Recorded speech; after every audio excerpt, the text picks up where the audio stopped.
Listen. So a quick note, there's a little irony here when it comes to AI, especially considering this movie, because when it comes to its studio, they've marked this video so many times to the point that I've learned that they're able to set up algorithms to target any videos that they want on the internet that use any clips, and somehow they're still able to pass them as manual reviews, so maybe this movie is more real life than we think. So this video in particular has been blocked several times for using the full reference movie, which I do not have that. It's just made up of trailers sent to us by the studio for review purposes. So here's hoping that it stays up this time.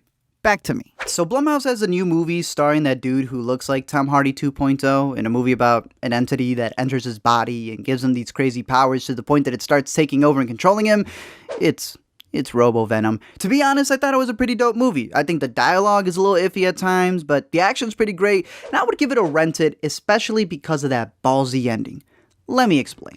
So in order to get to the ending, you gotta start at the beginning. We got Tom Softy over here, who's married to the Blue Ranger from the Mystic Force, going way back to those magic cell phone technology shifters. Well, these guys in this universe are living in the future, and everything is pretty much controlled by robots, right? They even got these self-driving cars, which I'll just say, if I wouldn't trust a self-brushing toothbrush, I'm not trusting a self-driving car. Thing ends up getting hacked, just like I said it would, by someone or something, and straight up flips around like an Autobot, and then these Dragon Ball androids appear to kill his wife and disable him. Now, when you see him in the hospital, you automatically assume that the guy behind all of this is the dude's boss. It's this guy who runs one of the biggest tech companies. Kid looks like Sheldon and the Good Doctor mixed together with Tony Stark's mind, and he pretty much comes over and convinces the guy that he can do this illegal surgery to put his little technology known as STEM into his neck so he could do this. This man can now walk around and he starts hunting down the people who killed his wife. Since STEM is able to decode things like Lara Croft, he's able to hack into all the Amazon Prime droids in the air. STEM's like Jarvis because all you gotta do is ask him for permission to take over and it'll turn you into a fighting Jabberwockies. It's shooting others with their own handguns, interrogating big dudes, all while everyone else still thinks he's wheelchair jimmying it in his house. No. This police officer starts realizing that this guy is taking way too many strolls outside, starts seeing him as kind of like a suspect, so he goes after him. Meanwhile, Sheldon is also trying to shut down STEM, which means he won't be able to walk. They're trying to find a hacker to jailbreak STEM so STEM can have full control. Then they're fighting Android Flanders over here, who can sneeze little tiny knives into people. It's the ending where things start getting pretty wild because once he kills all of the dudes who were there the night that his wife died, STEM then convinces him that Steve Jobs Jr. over here is the guy who orchestrated it all. So now he's set on going to go kill him. He marches straight into that secret lab lair of his to kill him, only to realize